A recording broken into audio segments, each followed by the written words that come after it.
Fascist Awami লীগকে নিষিদ্ধ করবে, আহত এবং যারা শহীদ হয়েছেন সেই শহীদ ভাইদের তালিকা করে শহীদ পরিবারের সদস্যদেরকে পুনর্বাসনের ব্যবস্থা করবে।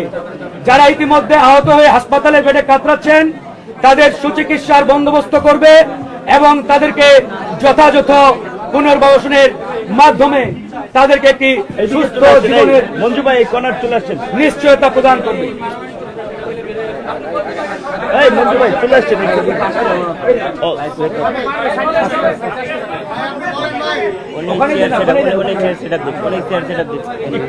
আপনি এইদিকে চলে আসছেন ভাইয়া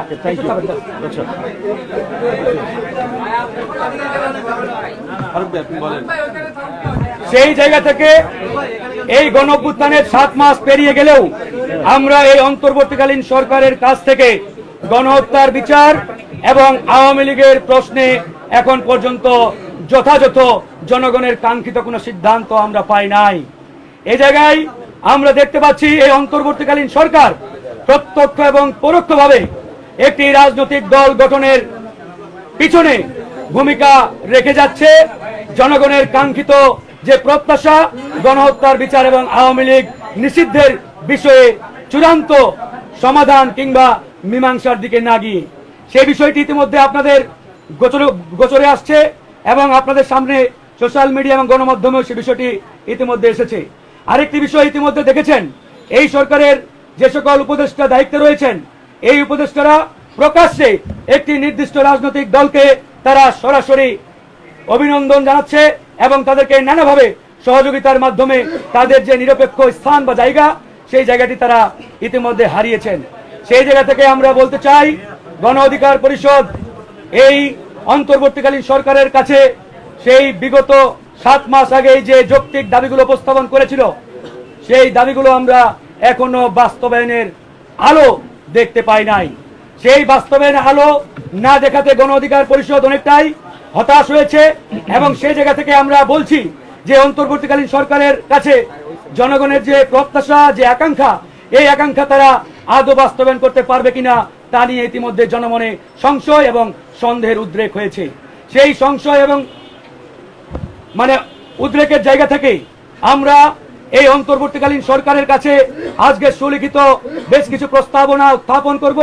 সেই প্রস্তাবনা উত্থাপন করবেন আমাদের গণ অধিকার পরিষদের বিপ্লবী সভাপতি ডাকসুর সাবেক ভিপি জনাব নুরুল হক নূর।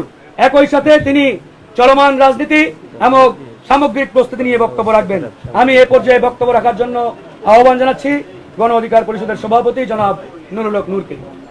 প্রথমেই বিশেষ করে গণমাধ্যম কর্মীদেরকে ধন্যবাদ জানাচ্ছি এবং দুঃখ প্রকাশ করছি যে আপনারা গরমের মধ্যে আমাদের ছোট্ট এই অফিসে অনেকক্ষণ বসেছিলেন, কষ্ট করেছেন। আমরা সংবাদ সম্মেলনটা যথাসময়ে শুরু করতে পারি নাই। এই গণ অভ্যুত্থানের পরে নানান ধরনের গল্প বলা হচ্ছে, ইতিহাস বলা হচ্ছে, ক্রেডিটের কথা বলা হচ্ছে, কিন্তু নিশ্চয়ই একেবারে আমাদের শুরু থেকে আপনারা আমাদের দেখেছেন, আমাদের সাথে থেকেছেন, আমাদেরকে ইতিবাচকভাবে জনগণের সামনে তুলে ধরেছেন। সেই জায়গা থেকে আপনারা খুব ভালোভাবেই অবগত আছেন যে আজকের এই গণ অভ্যুত্থানের প্রেক্ষাপট তৈরিতে অন্যান্য রাজনৈতিক দলের পাশাপাশি গণ অধিকার পরিষদ এবং গণ অধিকার পরিষদের যে অঙ্গ সংগঠন ছাত্র, যুব, শ্রমিক, প্রবাসী, পেশাজীবী অধিকার পরিষদের কি ভূমিকা এবং ত্যাগ রয়েছে।